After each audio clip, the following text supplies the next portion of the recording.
வணக்கம். நான் காமேஷ். நீங்கள் பார்க்குறது பொலிட்டிக்கல் ட்ராமா காமேஷ் சேனல். நம்ம சுற்றி இருக்க கண்ட்ரியில் எல்லாரும் பார்த்துருப்போம்.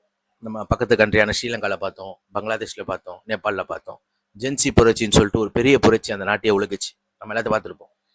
அத்தகைய புரட்சி நம்ம இந்தியாவில் நடக்க போகுதா அப்படின்றது இந்த 6ஆம் தேதியோட தெரிஞ்சிடுங்க. வேற ஒன்றும் இல்லைங்க. நான் என்னத்தை பற்றி பேச போகிறேன்னா, காக்ரோச் ஜனதா பார்ட்டின்னு சொல்லிட்டு ஒரு புதிய கட்சி ஒன்று, அதாவது இன்ஸ்டாகிராமில் தொடங்கி ஒரு பெரிய ஃபேமஸ் ஆயிடுச்சு. அதை பற்றி நம்ம சேனல்லே போட்டிருப்போம்.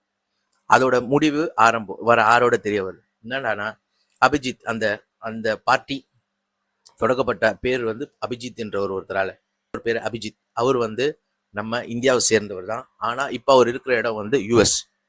அவர் வர 6ஆம் தேதி இந்தியாவுக்கு வர்றதாகவும் ஜந்தர் மண்டர்ல ஃபர்ஸ்ட் அதோட போராட்டம் ஒண்ணு, அதாவது அமைதியா ஒரு போராட்டம், நீட் எதிர்த்து ஒரு போராட்டம் நடத்த போவதாகவும் அதுக்கு இளைஞர்களை அழைப்பு விடுத்திருக்காரு. இந்த அழைப்பை ஏத்து இளைஞர்கள் போனாங்கன்னா அது ஒரு பெரிய மாற்றத்தை உண்டாக்குன்றதுல சாத்தியமே, அதாவது மறுக்க முடியாத ஒரு உண்மையா மாறிடும்.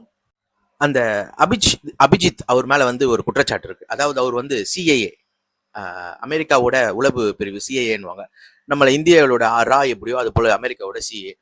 இது இவர் பின்னாடி இருக்கிறதாவும் சொல்லிட்டு ஒரு ஒரு ஒரு நியூஸ் ஒன்று இருக்கு. அதுக்கு ஏன்னா ஃபர்ஸ்ட் இந்த மாதிரி ஒரு நியூஸ், அதாவது காக்ரோச் ஜனதா பார்ட்டின்னு சொல்லிட்டு ஒரு இஷ்யூ ஆன உடனே இதை சொன்னது நியூயார்க் டைம்ஸ் தான். நியூயார்க் டைம்ஸ் தான் இது பெருசா ஒரு இஷ்யூவா போட்டாங்க.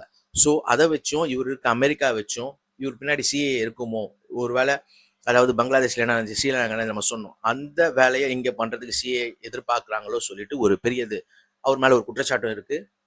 வர 6ஆம் தேதி ஒரு புரட்சி, அதாவது நீட்டை எதிர்த்து ஒரு போராட்டம், அமைதியான போராட்டம் என்ற முறையில ஜென்சி, அதாவது இளைஞர்களை கூப்பிட்டு இருக்காங்க. இது எப்படி போகாதுன்றது அந்த 6ஆம் தேதியில தெரிஞ்சிடும்.